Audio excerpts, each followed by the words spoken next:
દામોદર કુંડ ગુજરાત રાજ્યના સૌરાષ્ટ્ર પ્રદેશમાં આવેલા જૂનાગઢ ખાતે ગિરનાર પર્વતની તળેટીમાં આવેલું કુંડ છે. તે પ્રખ્યાત યાત્રા સ્થળ અને રાજ્ય સંરક્ષિત સ્મારક છે. પૌરાણિક કથા મુજબ બ્રહ્માએ તથા ઇન્દ્રે આ તીર્થમાં ઘણા યજ્ઞો કર્યા. એમાં બધા દેવદેવીઓ ઉપસ્થિત રહેલા.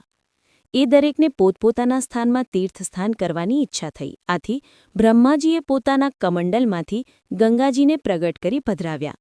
બીજા તીર્થોને પણ ત્યાં બોલાવ્યા.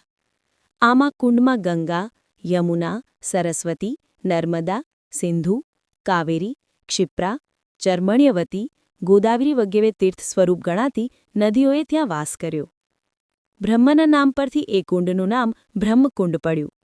બ્રહ્માના વચનથી સૌ દેવતાઓ અહીં દામોદર સ્વરૂપે બિરાજ્યા. તેથી આ તીર્થ દામોદર નામે પ્રસિદ્ધ થયું. અહીં મનુષ્યના અસ્થિ પધરાવવાથી તદ્દન ગળી જાય છે અને મોક્ષ પ્રાપ્ત થાય છે. તમે હજુ સુધી ફોલો, શેર અને લાઇક નથી કર્યું?